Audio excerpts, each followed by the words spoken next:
మా గురువుగారు నిన్న మాట్లాడారు.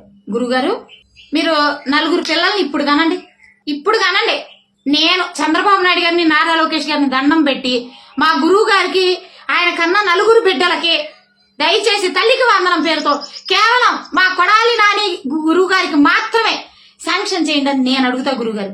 ఎందుకంటే మీరు అన్నారుగా, మీరు అన్నందుకైనా సరే నేను మీకు ఇప్పిస్తా, మీ డౌట్ క్లియర్ చేస్తా గురువుగారు. ఎలాంటి డౌట్ పెట్టుకోవద్దు, ఇప్పించే బాధ్యత నాది. మీరు కానండి, నలుగురిని కానండి.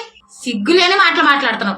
చంద్రబాబు నాయుడు గారు ఎక్కడా కూడా రాష్ట్ర వ్యాప్తంగా ఉన్న ప్రజలందరూ ఒక్కసారి గమనించాలమ్మా. బాబు గారు ఒక్కటే చెప్పారు, అమ్మా జగన్మోహన్ రెడ్డి లాగా నేను మోసం చేయను, జగన్మోహన్ రెడ్డి మీ బిడ్డలందరికీ ఇస్తానని చెప్పి అబద్ధాలు చెప్పి ఒక్కడికి మాత్రమే ఇచ్చారు. కానీ నేను నలుగురు ఉన్నా సరే నలుగురు పిల్లలకి కూడా నేను తల్లికి వందనం పేరుతో 15,000 రూపాయల చొప్పున ఇస్తాను, 60,000 రూపాయలు అని చెప్పి చెప్పడం జరిగింది.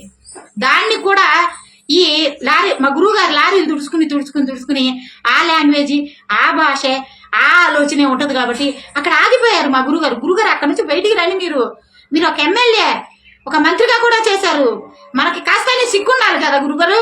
మీరు అక్కడే ఉండి ఆ లారీలు తుడుచుకుంటా ఓ ఇలా పిల్లల కంటే నలుగురు పిల్లల కంటే డబ్బులు వస్తాయా అనే ఆలోచన వదిలేయండి. ఇంకా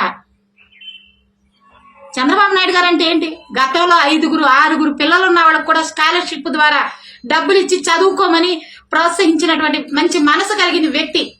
బడుగు బలహీన వర్గాలని విదేశీ విద్య పేరుతో దాదాపు 2015 నుంచి 19 లోపే 4,500 పైచిలకు విదేశాలకు పంపించి చదివించినటువంటి గొప్ప వ్యక్తి చంద్రబాబు నాయుడు గారు. అలాంటి వ్యక్తి బిడ్డల చదువుకి ఇస్తానంటే ఇస్తాడు ఖచ్చితంగా.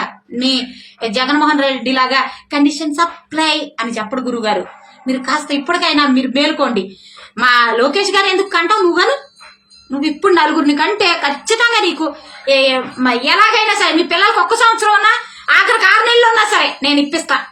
తల్లికి వందనం పేరుతో 6 నెలలున్నా 3 నెలలున్నా సరే మీ బిడ్డలకి నేను ఇప్పిస్తా. నువ్వు 4 పిల్లలకి అంటే పడాలి నాని అని తెలియజేసుకుంటూ సెలవు తీసుకుంటున్నా మీ అసలేటి నిర్మల.